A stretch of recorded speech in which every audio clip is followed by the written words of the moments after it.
Saudações a todos os companheiros, companheiras do canal Sem Censura, a todos os inscritos, né?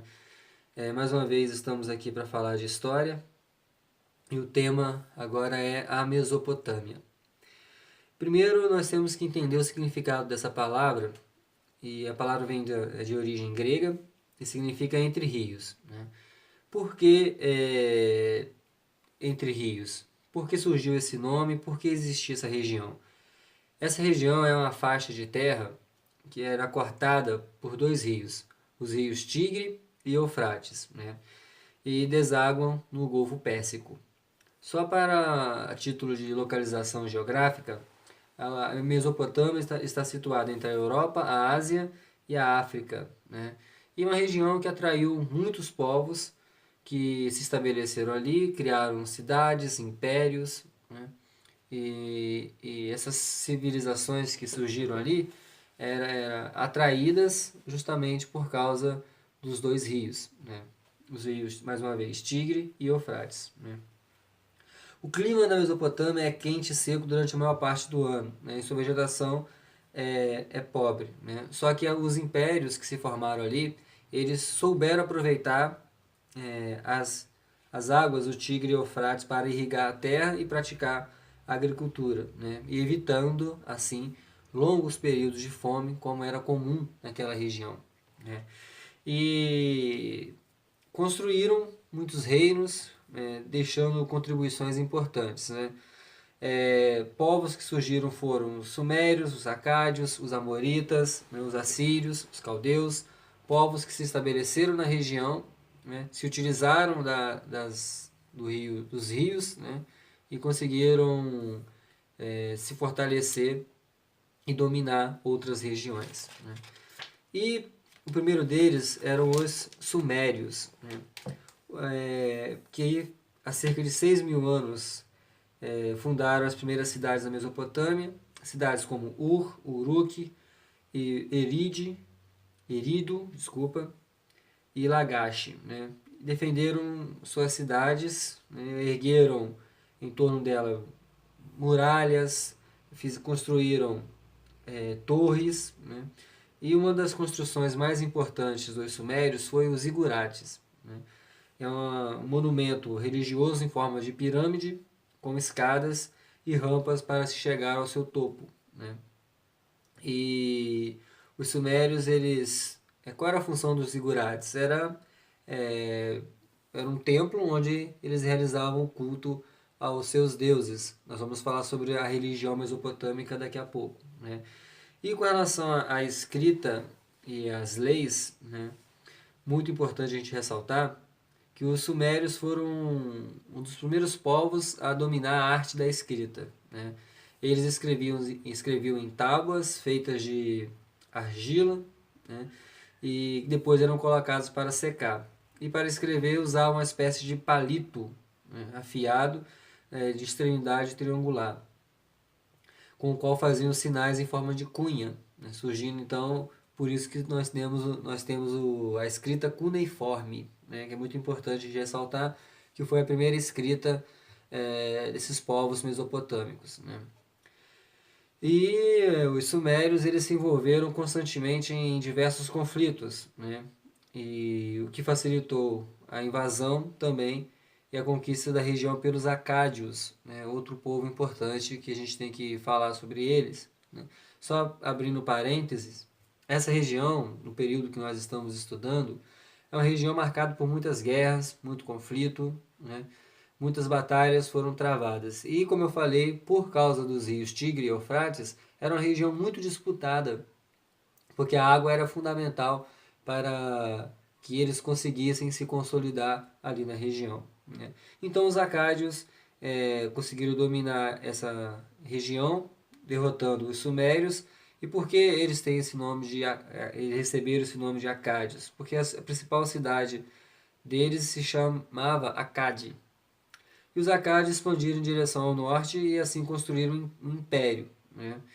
E esse império durou pouco tempo, porque muitas rebeliões internas aconteceram e guerreiros nômades acabaram invadindo o território dos acádios e o império acabou se desintegrando. Contudo, por volta de 1900 a.C., os amoritas, um povo de origem semita vindo da Arábia, se estabeleceram no centro-sul da Mesopotâmia. Também, tal como os acádios e os sumérios, construíram um vasto império, que abrangia quase toda a Mesopotâmia. É o que nós chamamos de primeiro Império Babilônico.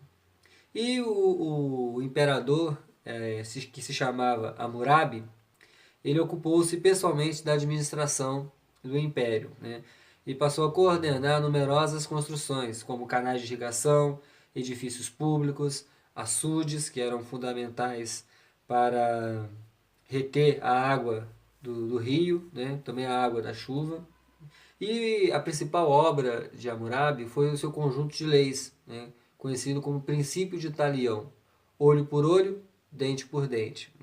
Ou seja, a pessoa seria punida a mesma gravidade do crime que cometeu. Só para os companheiros terem uma ideia, eu vou ler para vocês uns pontos importantes da lei criada por Hammurabi, que fala o seguinte: se um médico tratou com faca de metal a ferida grave de um homem e lhe causou a morte, ou lhe inutilizou o olho, as suas mãos serão cortadas. Se o médico tratou com faca de metal a ferida grave de um escravo e lhe causou a morte, ele dará escravo por escravo. Se o construtor fizer uma casa e esta não for sólida e caindo matar o dono, esse construtor será morto. Ou seja, é um conjunto de leis marcado pela severidade. É muito cruel com quem cometia determinados crimes, determinados delitos, às vezes sem intenção. Pois bem, outro povo importante da Mesopotâmia foram os assírios, que tinha o solo muito pobre, mas era cobiçada por vários povos que através dela entravam pelo vale da Mesopotâmia. E na luta para garantir os seus territórios, os assírios desenvolveram técnicas de guerras, armas de combate, muito eficientes, e com isso eles consolidaram um exército muito poderoso. A principal justificativa para os assírios conquistar as terras e promover a escravização de povos era a ideia de que eles estariam agradando ao seu deus, o deus Assur, que é o principal deus dos assírios. Mas esse povo ficou conhecido, sobretudo, por causa da crueldade. Porque quando eles prendiam os guerreiros inimigos, eles tinham prazer em praticar a maldade. Então eles cortavam os dedos, a orelha, eles decepavam a mão do prisioneiro. Então eles agiam com muita brutalidade quando eles venciam uma batalha.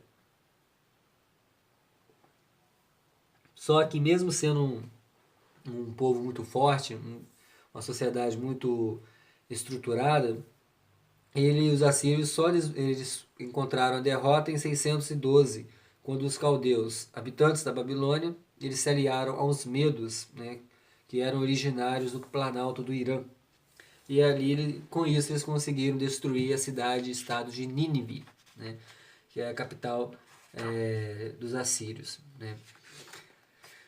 Só abrir um parênteses importante a gente ressaltar, que essas civilizações elas se organizavam em cidades-estado. Como assim?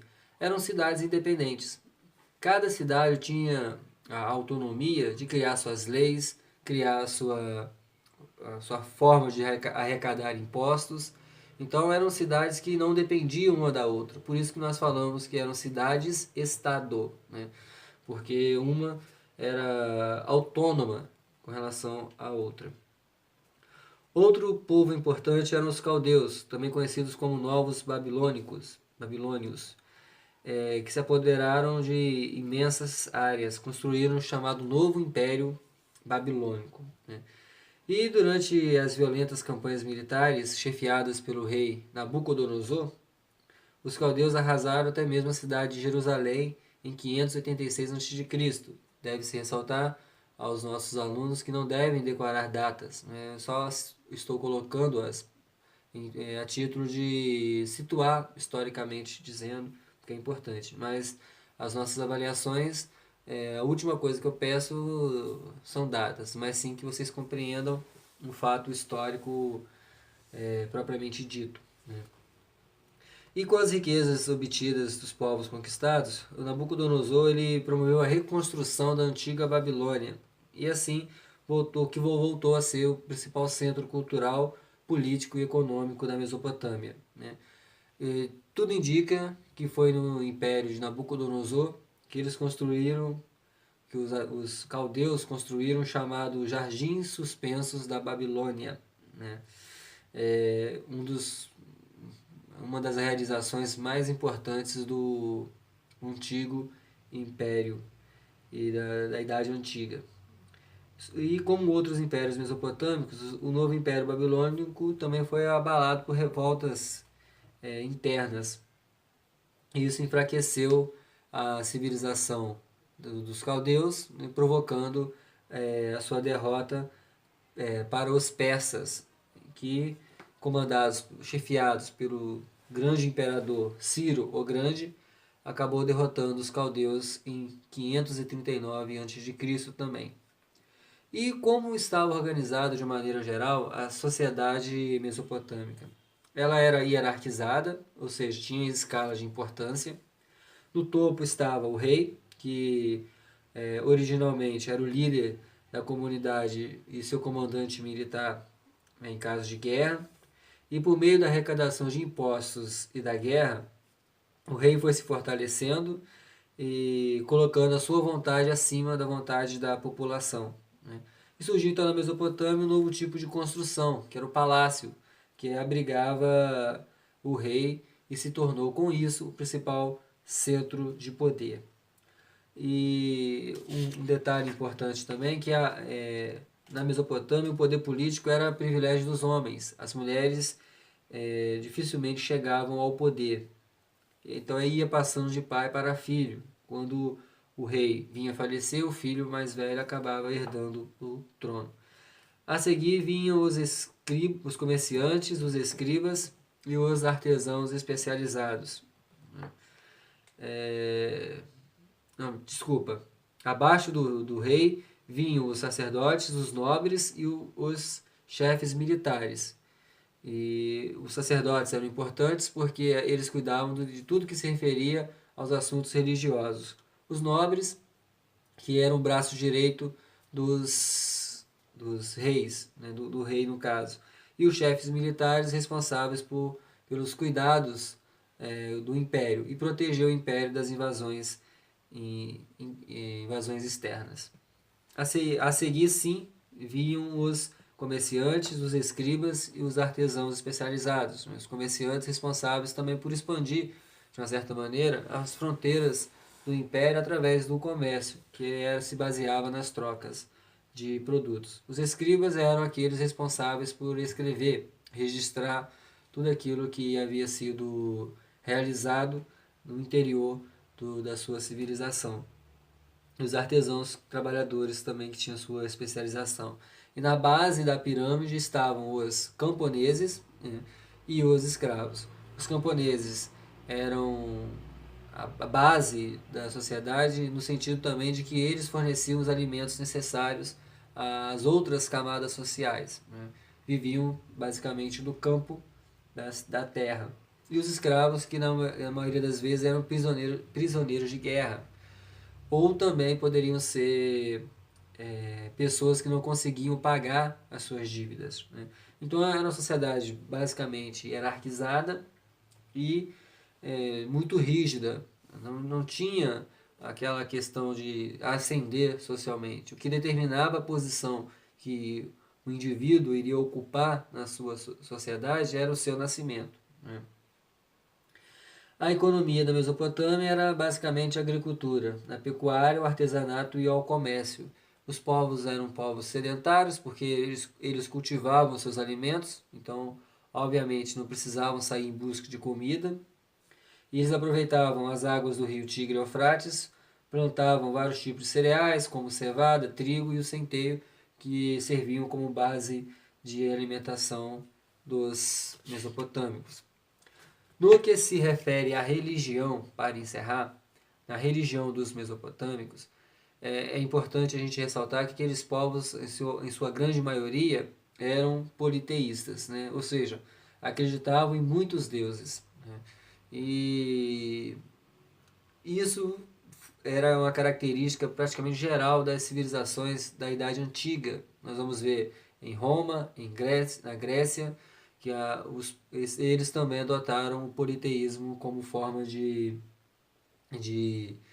promover a religiosidade da sua civilização. Os principais deuses eram Anum, pai dos deuses e protetor da cidade de Uruk; Enlil, dono do destino e protetor da cidade de Nippur; Assur, senhor da guerra e o mais cultuado deus assírio; Ishtar, deusa do amor e protetora da cidade de Uruk; Enki, deus, senhor das águas doces; e Marduk, filho de Enki, principal deus dos babilônios.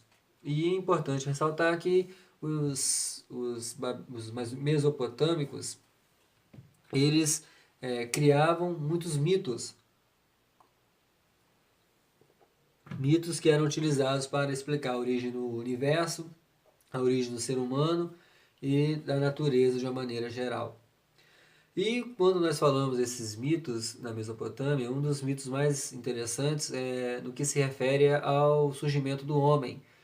Nós vimos no primeiro bimestre, sobretudo, as teorias do criacionismo, do evolucionismo, e aqui na Mesopotâmia, segundo a mitologia dos mesopotâmicos, o homem foi criado justamente para agradar aos deuses e simplesmente fazer o serviço que os deuses desejavam. Então, de maneira geral, os mesopotâmicos afirmavam que a existência do homem ela é justificada porque eles deveriam agradar aos deuses.